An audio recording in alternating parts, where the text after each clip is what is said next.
Quels sont les apports de la médecine traditionnelle chinoise au coaching? La médecine traditionnelle chinoise est une médecine énergétique et naturelle. Et c'est à partir de l'observation de la nature que les fondateurs de cette médecine, il y a 3000 ans, ont fait des analogies entre l'écosystème de cette nature et l'écosystème humain. Et d'ailleurs, c'est à ce titre-là que l'on dit que tout ce qui se passe à l'intérieur de son corps se passe aussi à l'extérieur de son corps.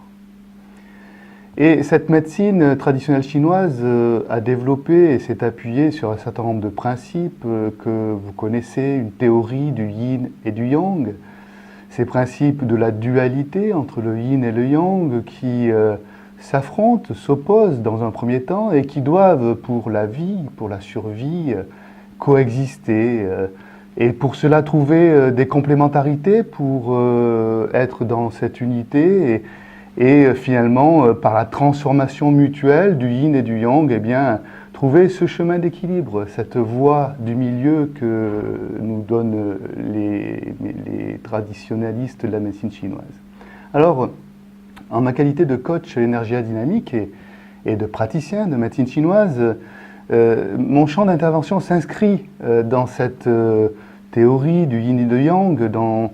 cette relation harmonieuse que nous devons rechercher, cet équilibre, cette voie qui est personnelle, et s'inscrit aussi dans ce référentiel, cette notion d'énergie qui est tellement importante dans notre vie, dans tout ce qui nous entoure. Et les outils de cette médecine chinoise eh bien, sont importants dans le coaching puisqu'ils nous permettent, au travers d'une analyse plus approfondie, d'une réflexion, de pouvoir aussi adapter, trouver les causes, les sources des difficultés et ensuite trouver des solutions qui, dans le cadre de cette plateforme, Mon Coach 4.0, seront adaptées puisqu'il s'agit d'une relation à distance. Alors, nous pouvons imaginer de la digiponcture, l'automassage, mais aussi des exercices de Qigong parfaitement adaptés, mais aussi des plantes naturelles ou alors des techniques de méditation ou de visualisation. L'essentiel, c'est de pouvoir arriver à trouver son propre chemin d'équilibre, cette voie qui permet, que ce soit dans le cadre de la sphère privée ou professionnelle, eh bien, d'atteindre les objectifs que l'on s'est fixés.